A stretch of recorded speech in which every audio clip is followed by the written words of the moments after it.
Hi there, I'm digital anchor Brandi Smith, joined by KHOU 11 investigator Jeremy Rogalski. I want to show you a video because I feel like I don't need to say anything. This takes us back a year ago when Houston was hit, all of Texas was hit by this freeze storm that cost more than 200 Texan lives. And for a year now, Jeremy, you and the investigators have been looking into what happened, what changed, how do we prevent this from happening again? And I guess the big question a year later is where we stand. Yeah, so let's frame this up. It's hard to believe looking at those aerials, right? To the drone video. 4 million plus Texans left in the dark for days. And, you know, a year later, I think the takeaway is there's still a lot of anxiety and, frankly, a lot of anger among Texans. Because we saw that a couple weeks ago when we got those freezing temperatures. I think a lot of people felt like it was happening again, very similar to how we felt in heavy rains after Harvey. Absolutely. Some liken it to a degree of PTSD, and we're still living with it. And so, to your point about, you know, what's been done in a year, it's one of the stories we're going to tackle throughout the next 48 hours on KHOU 11 News. At 5 o'clock today, we really have a story that's, you might call, the state of the state power grid. And to examine that, you really got to talk to the man in charge. And that is this guy right here. Peter Lake is the chairman, here he is over there, the chairman of the Texas Public Utility Commission. He was appointed in April by Governor Abbott after his predecessor resigned, some say forced out. And so he's really the guy who's had to oversee all of these reforms, all these rulemaking, all these changes. And we sit down with him one-on-one to ask really some tough questions. On one hand, Peter Lake says, you know what, I sleep easy at night. And of course, I wanted to know why. And he said, and I'm slightly paraphrasing, but he says the PUC implemented more reforms in a record amount of time to harden the grid and to ensure that a repeat of what Texans suffered last February would never happen again.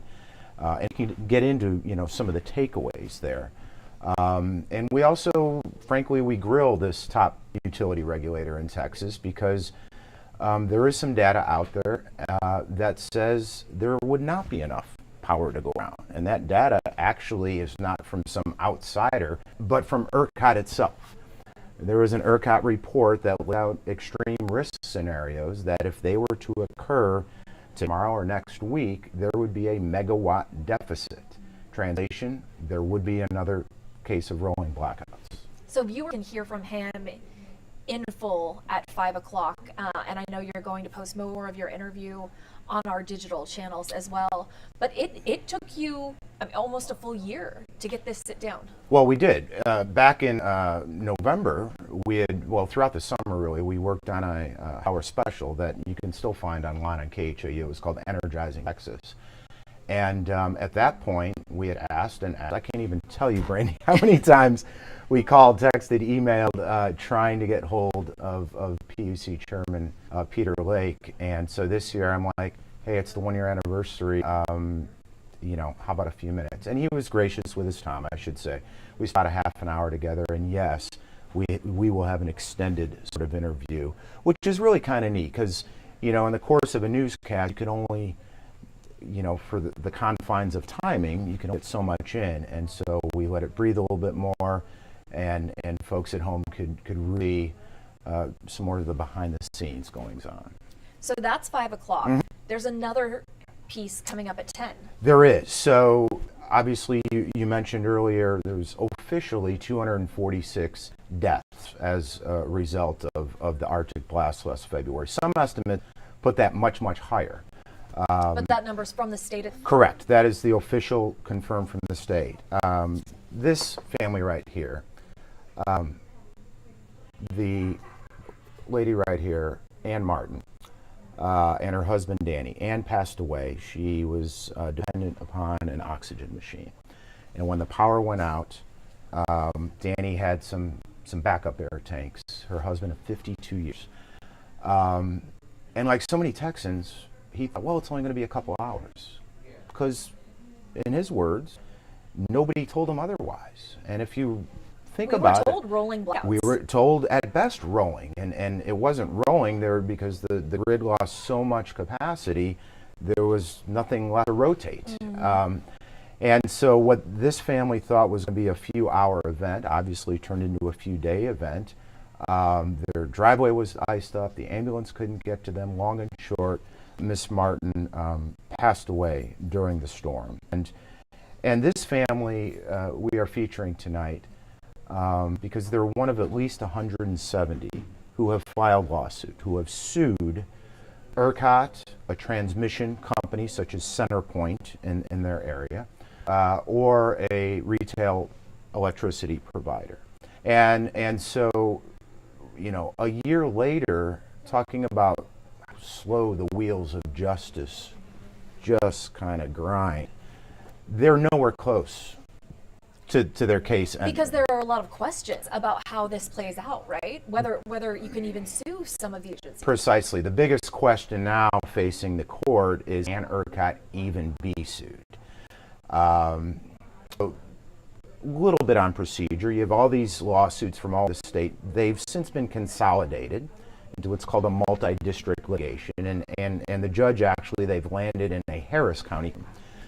And so that judge will, you know, everything's got to go through Harris County no matter where the lawsuit was originally filed. But yes, the legal questions ahead, the biggest of which is, can ERCOT even be sued? In a nutshell, ERCOT says sovereign immunity. We have what's called governmental immunity. We are synonymous with the state of Texas, therefore we can't be sued. The issue with that is, in the past, ERCOT has claimed in unrelated issues that they're not part of the state. And so you have this kind of conundrum, this legal quandary that has to be solved, and it will likely ultimately be decided by the Texas Supreme Court. Bottom line, for folks who lost their loved ones like the Martin family, we're looking at many months, if not a couple of years, before the case even approaches any sort of resolution. And from a human perspective, Brandi, that is so tough because they want justice. They feel that they were wronged. And, you know, they'll be the first to say, this is not about the money. It's about accountability. It's about the principle. But it is a long road ahead. And, again, those lawsuits are kind of just a standstill limbo period right now. And Grace White is working on that for 10 o'clock, right? No, that's my Those are story. both So yours. Grace Okay. White at 6 is looking at how all these power issues translate into on the campaign trail and the race for governor. Oh, yeah. And so, you know, obviously it is a hot issue. Democratic hopeful Beto O'Rourke has made that part of his speech. Obviously, the incumbent Greg Abbott has his thoughts about it, and Grace will be exploring that at 6. And so those are the stories today, and then we come back tomorrow with several more that we can get into. I think the plan is to bring you back on tomorrow, That would so be we fabulous. can recap some of what you guys did today, maybe share some of those stories for folks who weren't able to tune in at 5, 6, and 10. Mm-hmm. And then, you guys have been really busy, and I know you have a lot to show for it, so we'll look forward to that. Well, this is something, just to kind of put a capstone on it, if you think about it, Texas has never had such a statewide disaster, certainly in recent memory. Yes, there was Harvey. Yes, you have hurricanes. And yes, that might affect a large chunk, obviously Harvey being one of them. But, you know, if you think about just the breadth of what that Arctic blast did, it's incredible. It truly is astounding. 4.4 million people left in the dark For days. for days, and again, at least 246 deaths. You know, people. It's something we all experience together. And people, not only that, are still experiencing. And I'll give you a little hint of everything away about tomorrow, but we interviewed folks whose homes are still in disrepair for various reasons that, again, we'll get into. But, you know, 1 year later, can you imagine still being down to your studs in your home, you know, fighting with your insurance company? families, this poor woman has, 3 teenagers. They've been in a small apartment for the last year because they can't get their insurance claims settled. And so just because it's 70 degrees and sunny today doesn't mean that last year's winter storm is over and in the rearview mirror. For so many Texans, that is anything but the case. That's a great reminder because a lot of us feel like we have moved on. Mm-hmm. For sure. Again, the reminder, you can watch at KHOU News at 5 o'clock, 6 o'clock, and 10 o'clock, 3 different stories. After they air, they will, of course, be on our streaming channels as well. I'm going to pull those up for you here. You can watch those on Roku, Fire TV, and YouTube, and we'll be back with Jeremy tomorrow. Jeremy, thank you. Thank you.